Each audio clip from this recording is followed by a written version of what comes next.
The row over HS2 has hardly gone away before they've started planning HS3. In fact, the row has not gone away. The main political parties may have reached a pretty uneasy agreement on HS2, so it won't be stopped in Parliament, but there's plenty of opposition still out there.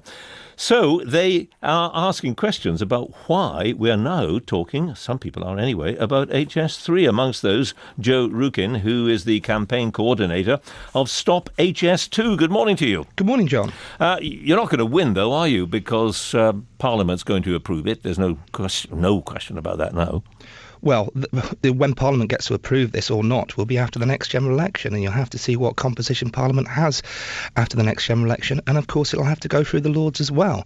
But the reality is that what we're seeing today with HS3 is a tacit admission that the HS2 business case doesn't work. Why? Well, because they're saying that you will, wave this magic wand and solve the north-south divide. And in reality, HS2 will do nothing except drag more economic activity to London. That's what you've seen across the world when you look at these projects. And yesterday in the Sunday Times, you had an admission of that from David Higgins, the chair of HS2 Limited, where he said that if you don't build HS2, you'll need to build loads of housing in the southeast, which is effectively admitting that it's to solve London's commuter problems by building in the Green Belt, between Birmingham and Coventry, between Derby and Nottingham, near Crewe, etc., etc. Well, that's one way of looking at it, but the other way is what he says, which is that a lot of people are naturally drawn to the southeast for all sorts of business, economic, personal, sometimes reasons, obviously.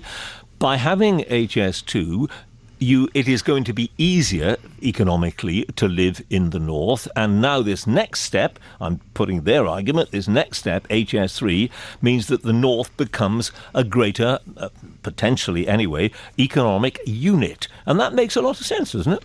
Well, yes and no. There's this sort of misconception that the north consists of Manchester and Leeds, where in reality... that's the whole point, isn't it? You'll bring together Manchester, Leeds, Hull, Liverpool and so on. Well, with Manchester and Leeds, basically what you're doing is you're spending £7 billion for a 40-mile journey, which actually is more expensive than HS2, £175 million per mile. Well, you don't really know that, do you? I mean, that £7 billion is a bit sucked out of the air by one single individual. Well, this is what George Osborne was talking about when he originally started the conversation about HS3 a few months ago, and very little seems to have changed since then. But it does look like you're going for the most cost option. Just earlier this year, Arup produced a report saying for 110 million, so £10 million a mile, you could reintroduce 11 miles of track and open up a new Trans-Pennine route.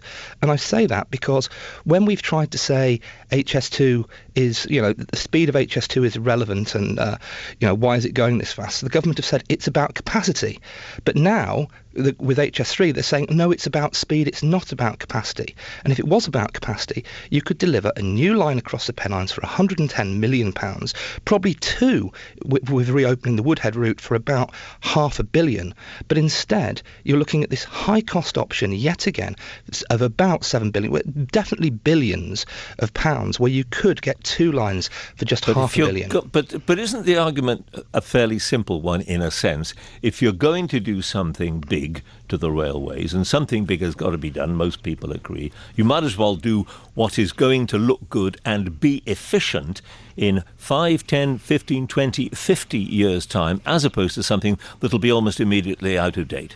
Well, I think you're right in that the thinking of the government is that they want to do something that looks good, because it doesn't really seem that there's much other reason. I meant will look the right thing to have done. Well, no, this is the thing. That they say look across the world, look at what high-speed rail networks have done across the world, and we've done that. Say, for example, look at France, where their equivalent of the Audit Commission has just pronounced on the TGV that it's a worn-out model, that there were over-optimistic assumptions of passenger numbers, that it's irrelevant, that there are incoherent assessments of socio-economic impact, unsustainable costs, and it is a project taking its last breath. And this is what we're meant to be copying. The idea is that politicians have got it in their head that a vanity project along the lines of HS2 is what the country needs, whereas when you look across the world, you find that the financial basket cases because the passenger numbers have never, ever turned up. Joe Rukin, many thanks. Thank you.